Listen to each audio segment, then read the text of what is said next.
Sois béni mon frère, sois béni ma soeur. Je reviens encore sur mes deux précédents messages que j'ai écrits sur Facebook. Mais cette fois-ci, je viens faire un message vocal pour insister encore et pour y revenir là-dessus. Je vais te demander pardon.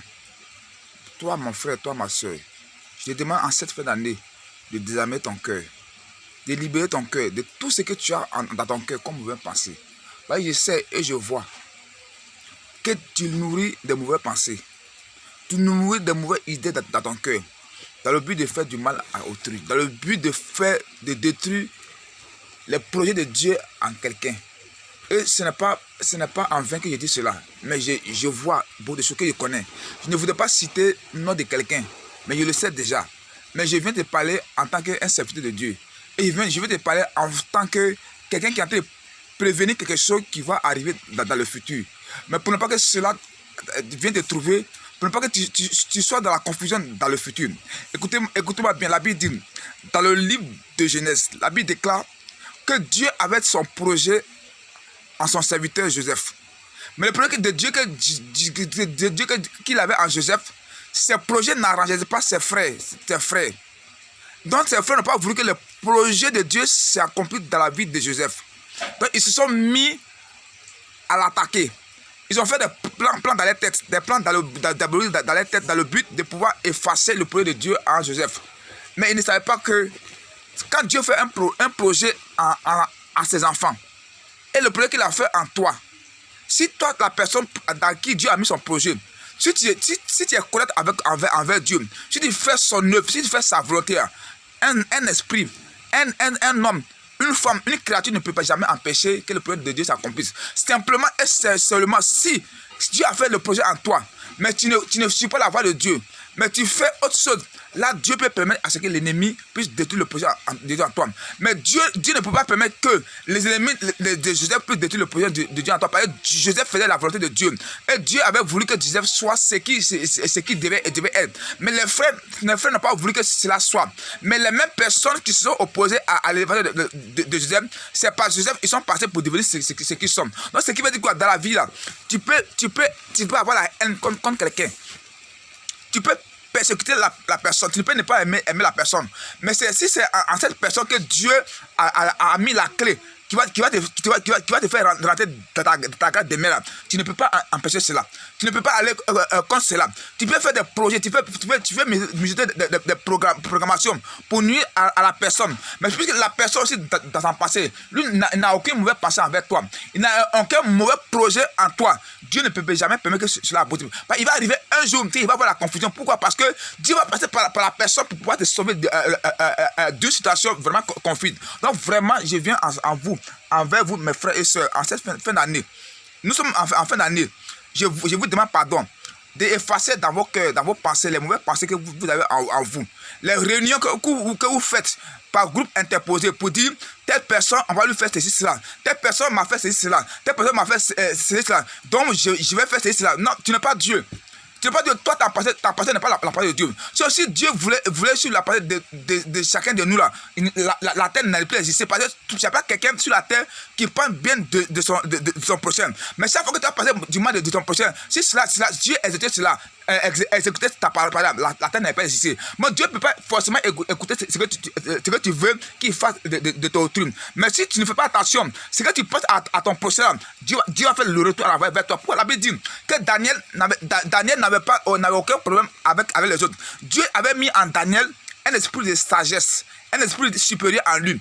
Et l'esprit de supérieur que Daniel avait en lui, c'est qui a fait de sorte que le roi travaillait avec Joseph. Et Dieu a pris Joseph le roi a pris Joseph comme son premier ministre. Mais cela a suscité la jalousie dans le camp de ses ennemis. Et ils ont vu quoi? Ils ont vu quel plan? Le plan qu'ils ont vu, ils ont dit qu'il fallait dire au roi de tirer un décret dans lequel personne ne devait prier son Dieu, le Dieu des Hébreux. Personne ne doit le prier 3 fois par jour. C'est ce qu'ils ont signé comme décret. Okay, le roi ne savait pas que le décret concernait Daniel. Et lorsqu'ils ont signé le décret, Daniel le savait. Mais Daniel continuait à prier son Dieu parce qu'il n'avait rien à se reprocher. Daniel a dit que lui, quelqu'un ne peut pas l'empêcher de faire l'œuvre de Dieu. Il a prié son Dieu. Et à la fin, ils ont fait quoi? Ils sont allés dire au roi on a signé un décret où personne ne doit prier 3 fois par jour. Mais voyez ton Daniel, quelqu'un t'a mis auprès de lui, il a transgressé ta loi. Et voilà ce qui se passe. Ils ont pris Daniel, ils l'ont mis dans la fosse au lion. Les plans, c'était quoi? C'était pour que Daniel soit tué par les lions. Mais ils l'ont mis dans la fosse au lion. Dieu a permis que cela soit. Dieu a permis que quelqu'un le mette dans la fosse au lion. Mais quand Dieu a permis qu'ils le mettent dans la fosse au lion, Dieu avait un autre plan derrière. Et Dieu l'a délivré de la fosse au lion. Et ses ennemis qui ont fait le complot contre Daniel, c'est eux qui ont été retrouvés dans la fosse au lion. Et non seulement, c'est pas eux seulement, mais la Bible dit quoi? Que eux et les familles, les enfants, ils ont été retrouvés dans la fosse au lion et le lion les a dévorés. Le lion les a croqués. Le livre de Daniel 6, à partir de Daniel 6, lisez le livre de Daniel 6, à partir du verset 1 jusqu'à la fin. Donc la Bible c'est constant. Dans la vie là, il ne faut jamais avoir les pensées négatives avec autrui. Il ne faut jamais taper la poitrine pour dire que j'ai fait du mal à telle personne. Il ne faut pas faire ça. Tu ne connais pas l'alliance que la personne a avec son Dieu. Tu ne connais pas ce que Dieu a programmé pour la personne. Mais toi, si tu te lèves, tu dis que non, parce que la personne, je n'aime pas sa tête. Ou parce que la personne, hier, elle a passé, elle m'a pas salué. Ou parce que la personne, j'avais besoin de 1000 francs, elle ne m'a pas donné. Donc, moi, je lui fais du mal. Mais toi, lui fais du mal, là, est-ce que tu connais son alliance avec Dieu? En voulant faire du mal, coûte à quelqu'un, Dieu va mettre la confusion. Toi, même si Dieu veut te faire Seigneur, toi, la personne, toi qui veux faire du mal à quelqu'un, Dieu va te laisser toi-même. Et puis, il va tuer un de tes enfants que tu aimes. Et puis, Dieu va le tuer. Et puis, tu vas savoir que ôter la vie à quelqu'un, c'est pas bon. Dieu va même le problème de ta maison d'abord. Ta maison, il va commencer par toi-même. Tu crées le problème d'abord. Avant que tu saches que vraiment ce qu'il voulait faire, c'est pas bon. Donc, mes frères et sœurs, nous sommes en fin d'année. Moi, je suis en train de vous parler en tant qu'un serviteur de Dieu. Voilà, moi je ne suis pas là dans les petites combines pour dire que lui m'a dit non. Où je suis là? Si moi j'ai des mauvaises pensées avec quelqu'un là, si je m'ai pris pour quelqu'un, les démons allaient me frapper, mais un démon peut rien me faire contre moi. Pourquoi? Parce que je fais l'œuvre de Dieu avec mon cœur. Je le fais avec mon cœur, quel que soit l'endroit où la personne est là. Je vais me déplacer, je vais le faire pour toi. Et c'est pourquoi je suis parti là. Dieu sera avec moi, je vais le faire. Pourquoi? Parce que je ne pense pas du mal à quelqu'un. Moi, je veux que tout le monde soit dans la même condition. Je veux que ce que Dieu a mis à moi là, je ne l'ai pas acheté. Je ne suis pas allé dans une boutique pour l'acheter. Mais je suis né avec ça. Et c'est Dieu qui m'utilise. Ce n'est pas un marabout, ce n'est pas un féticheur, ce n'est pas quelque chose que je suis pas acheté. Mais c'est Dieu qui m'utilise et je fais l'œuvre de Dieu. Donc si moi je fais l'œuvre de Dieu, je suis pour tout le monde. Je suis pour tout le monde. N'importe quelle personne qui a besoin de la main de Dieu, je suis prêt pour la personne. Donc les petits chichis, les petits gna ratés ici, que lui il m'a fait ça. Mais attends. Arrêtez ça, arrêtez ces pensées-là. Cherchez la voix de Dieu. Cherchez la voix de Dieu. Pourquoi? Parce que toi, si tu nourris l'idée de faire du mal à quelqu'un, dis-toi que quelqu'un aussi, quelque part, nourrit l'idée de te faire du mal. Mais si toi, tu veux forcément te faire du mal à quelqu'un, le que la personne va vouloir te faire du mal, Dieu ne peut pas empêcher cela. Ça va arriver. La Bible dit quoi? La Bible dit quoi? La parole dit quoi? La Bible dit de la manière que tu traites autrui là, c'est comme ça on te traite. De la manière que tu traites autrui, on te traite. C'est-à-dire que si quelqu'un t'a offensé, et puis la personne te demande pardon, et puis tu l'acceptes sans rien penser. C'est comme ça, un jour aussi, tu peux avoir un autre problème qui dépasse ce que l'autre t'a fait. Et puis la personne va t'accepter facilement. Mais si tu dis que non, moi je ne veux pas, je dis que je ne veux pas ce que lui m'a fait là, j'ai remboursé là. Ton tour aussi va arriver, les gens vont dire forcément on va te rembourser. Donc mes frères et sœurs, je vous demande pardon.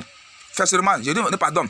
Je suis en train de parler, je ne parle pas en vain, mais il y a des choses que je vois. Je ne veux pas citer quelqu'un. Je ne veux pas citer quelqu'un, mais je suis en train de parler parce que ce que tu nourris dans ta passé, ça te retourne contre toi. Moi, je sais déjà. Ça te retourne contre toi. Mais pour éviter que cela arrive, là, je te dis, pardon, il faut arrêter ça. Il faut arrêter ce que tu nourris dans ta passé. Bah, si tu insistes là-dessus, là, moi je connais la période, je connais la date où cela va t'arriver. Ça t'est arrivé là. Et puis la même personne, les personnes derrière lesquelles tu sais que ton mauvais regard, ce sont les mêmes personnes que tu vas voir que ce sont les personnes qui seront favorables. Donc je t'ai pris beaucoup pardon. Il faut laisser ça.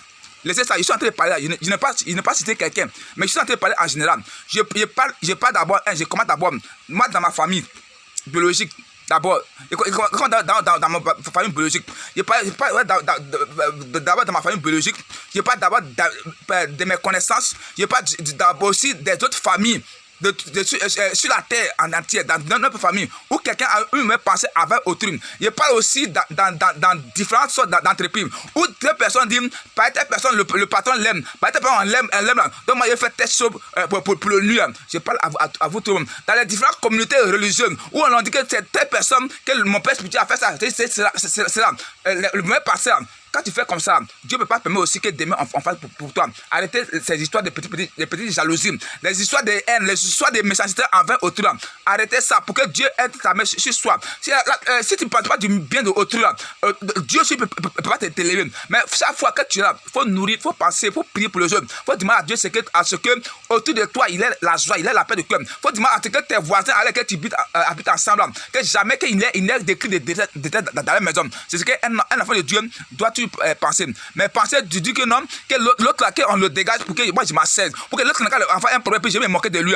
Ça, c'est pas bon, c'est pas intéressant. Donc je vous demande pardon. Que Dieu vraiment touche vos cœurs, que Dieu touche vraiment vos pensées, afin que ces mauvaises pensées-là, elles vous libèrent et qu'ils vos vies. Que Dieu vous bénisse, que Dieu fasse de sorte que cette fin d'année-là, que des bonnes production rentre en contact avec vous. Ce que tu as cherché depuis le commencement de l'année que tu n'as pas pu avoir, que Dieu fasse de sorte que le miracle se produise de ta vie. Que Dieu vous bénisse. Au nom puissant de Jésus, j'ai prié. Amen.